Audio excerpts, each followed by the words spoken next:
वो क्वेश्चन है कि व्हाट हैपेंड इन कारगिल, हुआ क्या। बहुत सारे वर्जन्स हैं, तो एक पाकिस्तानी वर्जन है, एक इंडियन वर्जन है। लेकिन पाकिस्तानियों का भी ये कहना है कि ये जो एडवेंचरिज्म की गई थी जनरल मुशर्रफ से कि ने उस वक्त की, और कुछ लाइट इन्फेंट्री के लोग थे जिनको मुजाहिदीन बना के भेजा गया, और फिर एक हम जो है वो इंटरनेशनल क्राइसिस में जो है वो चले गए।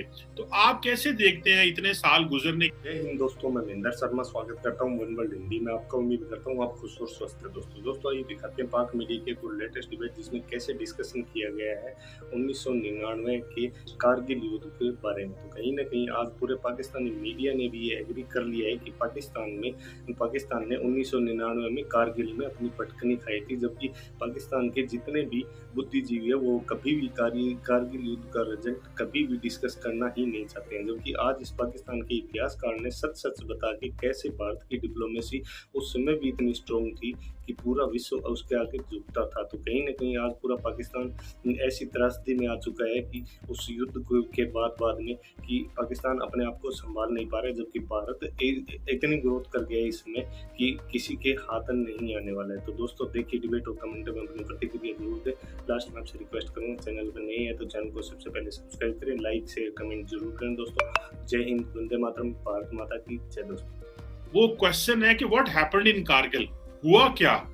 बहुत सारे वर्जन्स हैं, तो एक पाकिस्तानी वर्जन है, एक इंडियन वर्जन है। लेकिन पाकिस्तानियों का भी ये कहना है कि ये जो एडवेंचरिज्म की गई थी जनरल मुशर्रफ से कि ने उस वक्त की, और कुछ लाइट इन्फेंट्री के लोग थे जिनको मुजाहिदीन बना के भेजा गया, और फिर एक हम जो है वो इंटरनेशनल क्राइसिस में जो है वो चले गए।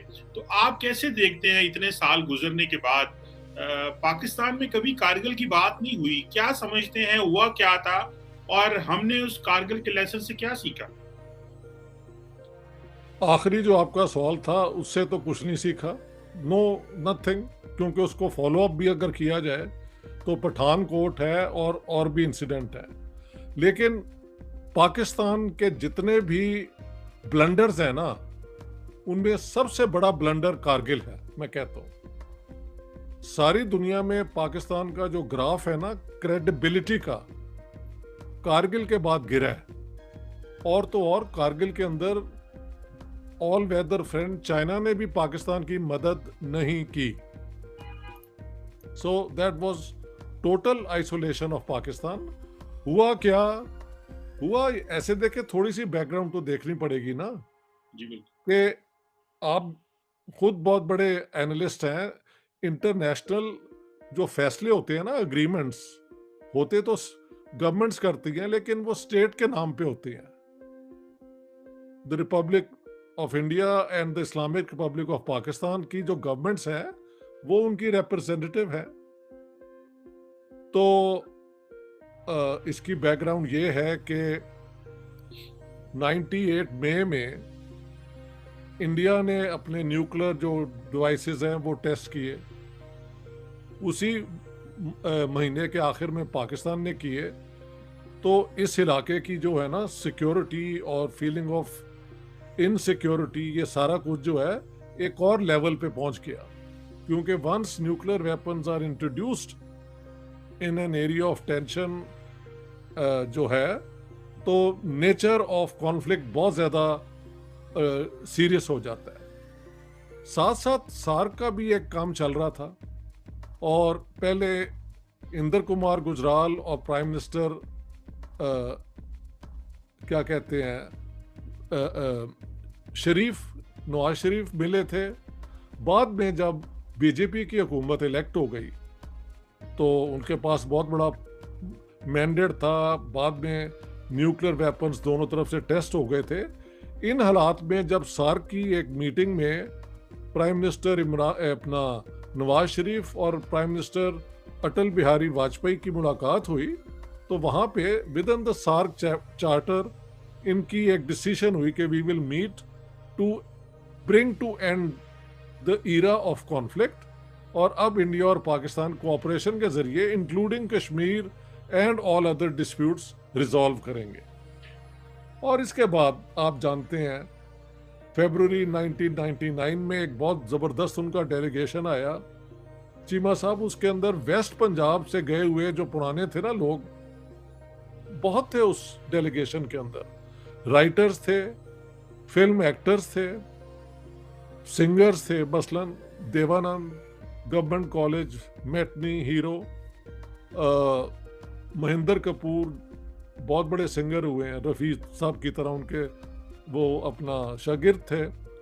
और इस तरह सियालकोट से कुलदीप नैयर और कई नाम मैं आपको बता सकता हूँ। तो ये एक खैर सगाली का विजिट थी, और जो एक बहुत बड़ा प्रॉब्लम पार्टीशन का था कि हिंदू महासभा या हिंदू राइट ने पार्टीशन को कभी नहीं था माना और कांग्रेस को ब्लेम किया था। लेकिन वाजपेयी साहब on his own initiative went to Pakistan Minar, और वहाँ पे उन्होंने ऐलान किया कि आज के बाद जो हमारा एक था ना कि हम पार्टीशन को नहीं मानते, वो ख़त्म हो गया है। हम पाकिस्तान को तस्लीम करते हैं as a major nation of South Asia, and we will work in cooperation. ठीक है, ये स्पिरिट में लाहौर अकॉर्ड जो है वो साइन हुआ था।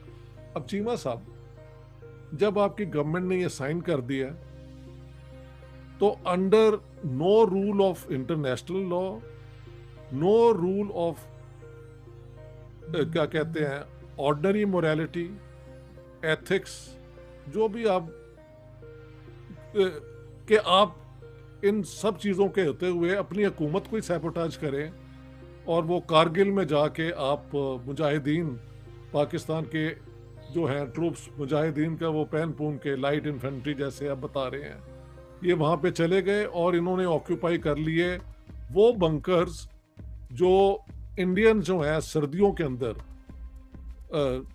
उन्हें विकेट कर देते थे, और जैसा मई आता था वो वापस आ जाते थे। अच्छा, ये जो बंकर्स हैं यहाँ पे बड़ा इंटरेस्टिंग है। श्रीनगर से एक रोड चलता है लेह तक, जो लद्दाख का कैपिटल होता था, अब तो वो यूनियन टेरिटरी हो गया। तो ये रोड जो है ये कारगिल से होते हुए जाता था।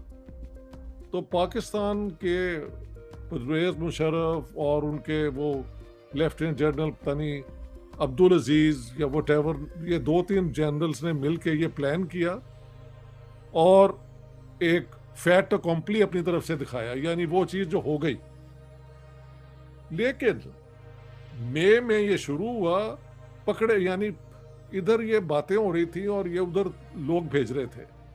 मई में फाइनली इट वाज डिस्कवर्ड कि यार ये तो बंकर जो हैं they are occupied by Pakistanis. तो फिर इंडियन जो हैं they were caught off guard. उन्होंने फिर अपनी मोबिलाइजेशन की और एक जंग हुई। ये साथ रिकॉर्ड पे ले आए कि 2 न्यूक्लियर वेपन स्टेट की एक जंग होना this is the only case, अभी तक नहीं कहीं भी हुआ। चाइना और इंडिया की जब हुई थी तो India was not a nuclear power then, and I think not even China ने 64 में किया।